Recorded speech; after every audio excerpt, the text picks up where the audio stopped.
कुरान पाक जो है उस सिलसिले में तकरीर है और शेख साहब के बयान से पहले 2-3 बच्चे जो है तिलावत करेंगे और शयान जो है अपना आखिरी सबक सुनाएगा। तो सर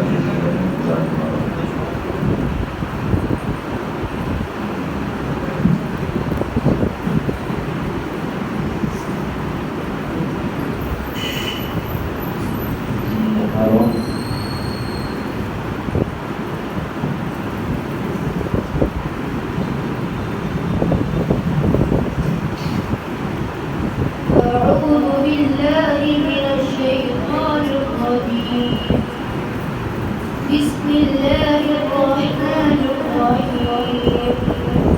الرحمن علم القرآن خلق الإنسان علمه البيان الشمس والقمر بحسبان والنجم والشجر يسجدان والسماء رفعها ووضع الميزان ألا تطغوا في الميزان وأقيموا الوزن بالقسط ولا تخسروا الميزان والأرض وضعها للأنام فيها فاكهة والنخل ذات الأكمام والحب والعصف والريحان فبأي آلاء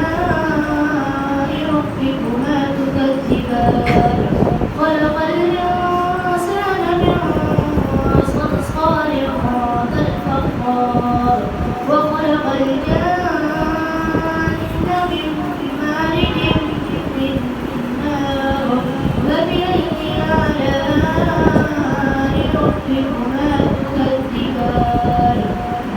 مرج البحرين يلتقيان بينهما برزخ لا يبغيان فبأي آلاء ربكما تكذبان يخرج منهما اللؤلؤ والمرجان فبأي آلاء ربكما تكذبان وله الجوار المنشآت في البحر كالأعلام فبأي آلاء ربكما تكذبان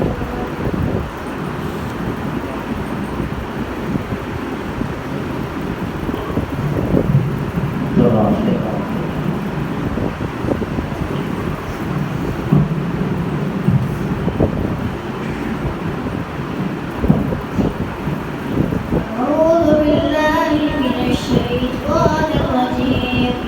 بسم الله الرحمن الرحيم والسماء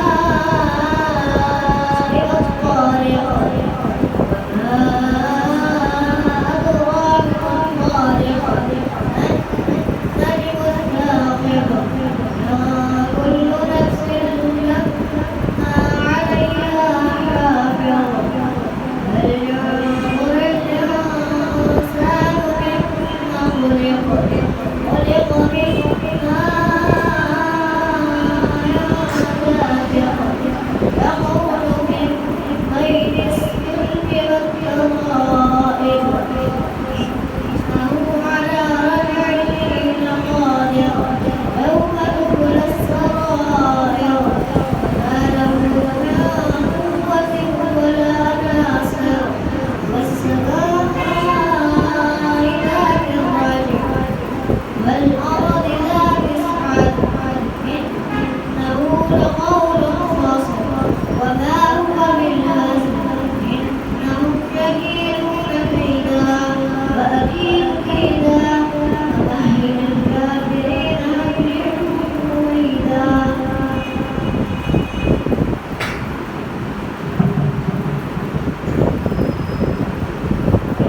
حافظ شاعر अपना आखिरी सबक सुनाएगा हाफिज शाह।